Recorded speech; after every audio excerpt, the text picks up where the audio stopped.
Federation of Haomee na sinduna tha asigi anida yeksalaicha singna iraipakidamak kathoklaba singda pizaba I haiba themda Janimsta Pangthokkhre blood donation camp ke certificate Yengthokpagi Thouram amang ase Mezorkul da laiba Manipur Press Club ke Loktak Hall da Pangthokkhre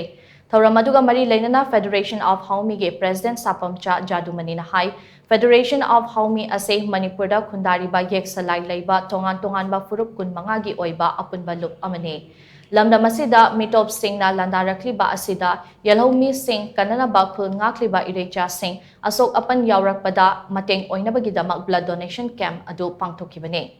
Blood donation camp aduna irebakidamak kathokliba irecha singi lepli haiba utli haina mahakna makataki. Federation of Haomee na sinduna tha sigi anida Janimsta Pangthokkhre blood donation camp aduda EP kiba singda certificate piduna ikai khumnaba utpana Thouram adugi mapung oiba Thouram oike.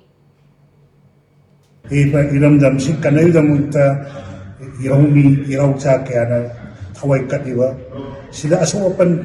nanglakpa mayam sida khagatang warbesu edesana Haomee gi Haomee phup kungamanga Sidagi koi namjaba I khara dan tawjabani akoi blood donation tawjabani suwa singda koi ki deba ki tamta kathoba singda kasaba I haiba thimsida ida pangthokhiba blood donation dugi asi koi prize koi certificate distribution nomini